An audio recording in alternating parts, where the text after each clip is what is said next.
గౌతమ్ గారు, అలా అండి. ఇద్దరు లెజెండరీ కమెడియన్స్, మీ నాన్నగారు, ఇటు కిషోర్ గారు, వాళ్ళతో చేయటం అంటే మీకు కొద్దిగా కష్టమే కదా? ఎలా?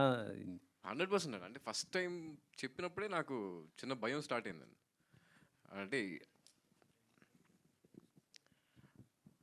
అదే బేసిక్‌గా ఆయన ఫస్ట్ ఎప్పుడైతే వీళ్ళిద్దరితో పాటు అన్నప్పుడే నాకు కొంచెం చిన్న షివర్ స్టార్ట్ అయింది. ఫస్ట్ డే షూట్‌కి మేము వెళ్ళినప్పుడు నాన్నగారితో ఫస్ట్ షాట్ ఉండింది. ఆ సీన్‌లో బేసిక్‌గా నేను ఆయన్ని కొంచెం అంటే డామినేట్ చేసి మాట్లాడాల్సిన సీన్ అనమాట అది. చాలా భయపడుతున్నా. అంటే ఇప్పుడు నేను ఆయన్ని ఎదురుగా ఫేస్ చేసి ఇంట్లో వేరు. ఇంట్లో పర్సనల్‌గా ఉన్నప్పుడు మా ఇద్దరిది ఆ టైమింగ్ అది వేరే ఉంటది. మేము మాట్లాడుకుంటాం, నవ్వుకుంటాం అంతే వేరు. బట్ కెమెరా ముందు యాక్షన్ అనేటప్పుడు చిన్న షివర్ స్టార్ట్ అయింది.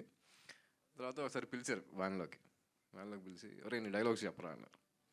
చెప్పా. సరిపోట్ల. వాల్యూమ్ పెంచు అన్నారు. చెప్పా. సరిపోట్ల, ఇంకా ఇంకా లౌడ్ అన్నారు.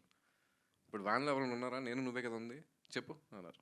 మొత్తం ఒక్కసారి ఓపెన్ అప్ అయితే మొత్తం డైలాగ్ ఏదైతే ఒక వన్ గుడ్ డైలాగ్ ఉందో ఓపెన్ అప్ అయిపోయి చెప్పిన తర్వాత దట్ మూమెంట్ ఐ థింక్ అక్కడ బ్రేక్ అయిపోయిందండి.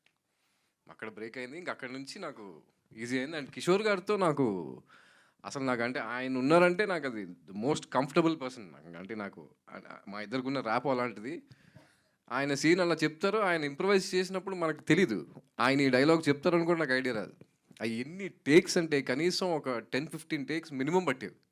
నేను మళ్ళీ కరెక్ట్గా షార్ట్ తీసుకురావడానికి నవ్వుతూనే ఉండేవాడిని కిషోర్ గారితో.